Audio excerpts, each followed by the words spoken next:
Hello बच्चों, आज हम बात करने वाले हैं पोलैरिटी एंड डायपोल मोमेंट। जैसा कि आप जानते हैं, हम लोग केमिकल बॉन्डिंग चैप्टर पढ़ रहे हैं।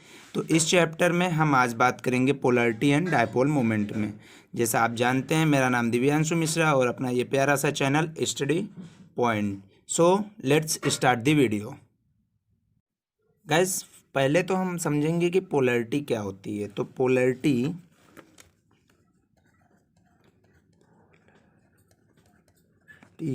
of a bond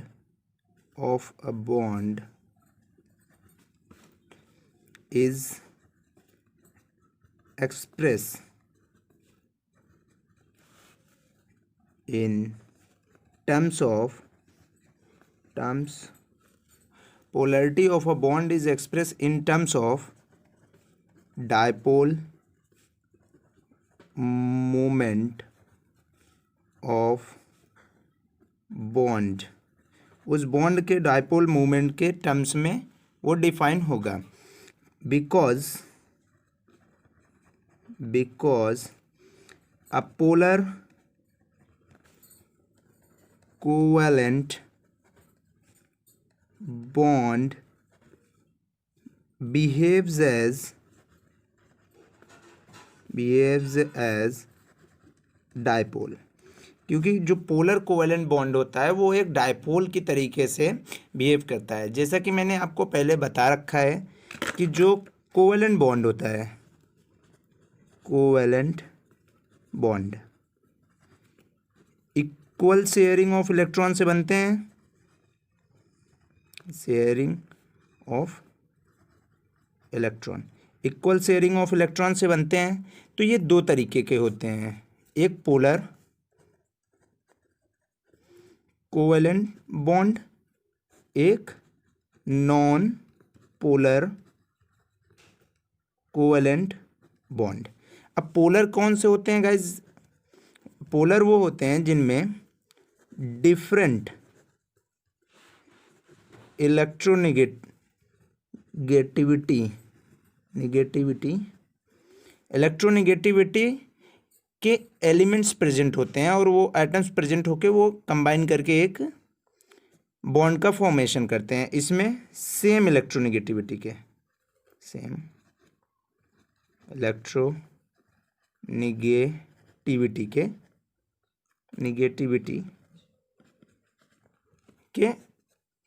एलिमेंट्स होते हैं। तो पोलर में हम बात करेंगे तो polarity of a bond is express in terms of dipole moment. अभी डायपोल मोमेंट क्या होता है इस पे भी डिस्कस करेंगे of a bond. Because a polar covalent bond behaves as dipole. एक पोलर कोवेलेंट जो होगा बॉन्ड वो डायपोल की तरीके से बिहेव करेगा। एग्जाम्पल के तौर पे हम HCl ले लेते हैं यहाँ पे, और यहाँ पे Cl2। यहाँ पे सेम इलेक्ट्रोनिगेटिविटी है, तो इसके कारण क्योंकि Cl की जो इलेक्ट्रोनिगेटिविटी है वो अगले भी Cl की होगी, तो इसके कारण जो शेयरिंग होगी इलेक्ट्रॉन्स की। तो गाइज हम इसके एक इलेक्ट्रॉन को क्रॉस से दिखा देते हैं, 2 3 4 7 इलेक्ट्रॉन होते हैं Cl में। और ये जो होता है guys equal sharing of electron हो गया, तो इसकी भी इलेक्ट्रोनिगेटिविटी इसकी बराबर है, तो इसके कारण इस पे कोई चार्जेस नहीं आएंगे। लेकिन यहाँ पे हाइड्रोजन की इलेक्ट्रोनिगेटिविटी बहुत कम है एक क्लोरीन के कंपैरिजन में। डायपोल के बारे में, when two equal and opposite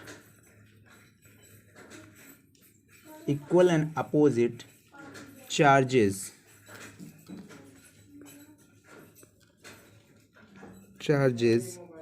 are placed at such a distance that they are within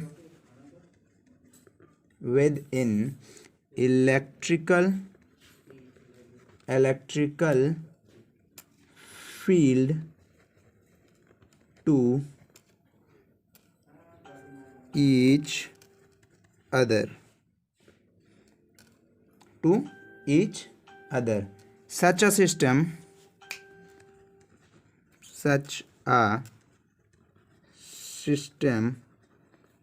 is called, ऐसे सिस्टम को हम क्या कहेंगे? Dipole. When two equal and opposite charges are placed at such a distance that they are within electrical field to each other, such a system is called dipole. अब dipole moment क्या होता है guys? हम दोनों को एक साथ बना के फिगर दोनों को एक साथ हम समझा देंगे. What is dipole moment? Dipole moment is a vector product of charge of the dipole and distance between them. It is the vector product. It is the vector product of one charge and distance between them. एक charge और उसके बीच के distance के multiplication, vector product. वो भी multiplication कौन सा guys? दो प्रकार के होते हैं. जैसे कि एक क्रॉस प्रोडक्ट होता है, एक वेक्टर प्रोडक्ट होता है. तो क्रॉस प्रोडक्ट और वेक्टर प्रोडक्ट सेम होते हैं, बल्कि dot product and vector product होता है. तो डॉट प्रोडक्ट को हम डॉट से डिनोट करते हैं, वेक्टर प्रोडक्ट को क्रॉस से. सो आइए हम अपना डायपोल बना लेते हैं. ये डायपोल मेरा बन गया. यहाँ प्लस क्यों ले लेते हैं चार्ज, ये माइनस क्यों. इसके बीच की डिस्टेंस को हम डी बता देते हैं, स्मॉल डी. तो अब देखिए डायपोल मोमेंट क्या होगा गाइस? डायपोल मोमेंट को हम म्यू से रिप्रेजेंट करेंगे. Dipole moment was represented by, dipole moment को हम किससे रिप्रेजेंट करेंगे? म्यू से. हम उसको म्यू से रिप्रेजेंट करेंगे. तो क्या हो जाएगा formula? Mu is equal to one of the charge, तो मान लेते हैं क्यू इंटू डी. डिस्टेंस क्या? ये हम गाइज एरो लगा देते हैं. क्यों एरो लगाते हैं? Because it is a vector quantity. और ये वेक्टर क्वांटिटी है, इस वजह से हम इसको एरो लगा के शो करते हैं. ये वेक्टर किस साइड से किस साइड होता है? प्लस से माइनस के साइड. जैसा कि हम जानते हैं जो इलेक्ट्रिक फील्ड होती है वो प्लस से निकलती है और माइनस के साइड इंटर करती है. गाइज यहाँ पे जो डी है इसको हम कहेंगे बॉन्ड लेंथ. इसको हम बॉन्ड लेंथ कहते हैं. जो डी है वो बॉन्ड लेंथ है. फॉर्मूले में जो डी है उसे हम बॉन्ड लेंथ बोलेंगे. अब इसकी हम एसआई यूनिट देखते हैं. एसआई यूनिट, स्टैंडर्ड यूनिट क्या होगी इसकी? Coulomb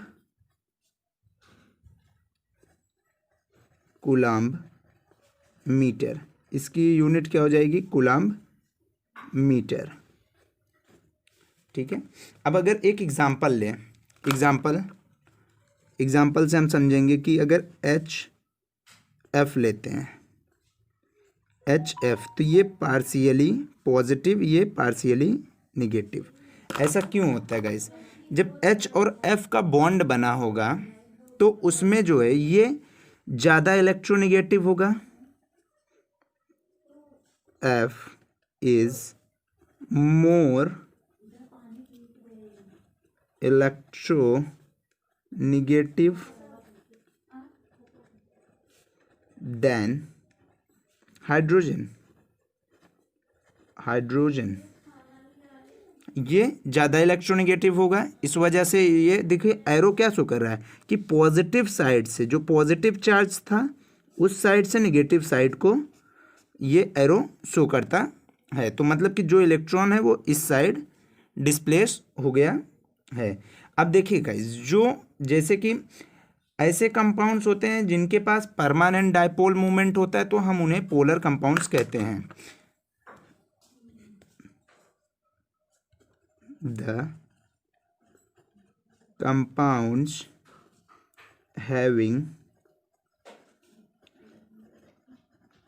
permanent dipole moment are called polar compound। हम उन्हें पोलर कंपाउंड कहते हैं। आइए हम अब कुछ ऐसे क्वेश्चंस करके सॉल्व करके देखते हैं कि उनमें पोलर कंपाउंड पोलैरिटी किनकी ज़्यादा होगी, किनकी कम होगी। ये क्वेश्चन है, select the more polar bond in each pair. अब इन दोनों पेयर में और इन दोनों पेयर में जो जो ज़्यादा पोलर हैं हम उनको देखेंगे। तो गाइस हम देखते हैं कि जो ये बोरॉन है, बोरॉन का एटॉमिक नंबर 5 होता है, ओके, क्लोरीन का 17 और कार्बन का 6 और क्लोरीन का 17, और जो फॉस्फोरस है इसका 15 और इसका फ्लोरीन का 9, 15, 9। इससे हम क्या निकालेंगे, हम इससे इलेक्ट्रोनेगेटिविटी निकालेंगे। तो यहाँ देखिए, यहाँ ज़्यादा डिफरेंस है, यहाँ इलेक्ट्रोनेगेटिविटी में ज़्यादा डिफरेंस है और यहाँ कम है, तो कौन सा हो जाएगा, BCl। B partially positive, Cl partially negative, ये डोनेट करता हुआ ये हो जाएगा। अब इसमें देखते हैं, यहाँ इसमें ज़्यादा डिफरेंस है इलेक्ट्रोनेगेटिविटी का, इसमें कम डिफरेंस है, यहाँ सॉरी 9 लिख दिया, 17 होगा क्लोरीन का। यहाँ ज़्यादा डिफरेंस है इलेक्ट्रोनेगेटिविटी का, यहाँ पे कम है, तो हम इस वाले को लेंगे, ये sorry partially negative partially positive, ये हो जाएगा इसका आंसर। इसी तरीके से गाइज आपको करना है HCl, SBr, SeCl,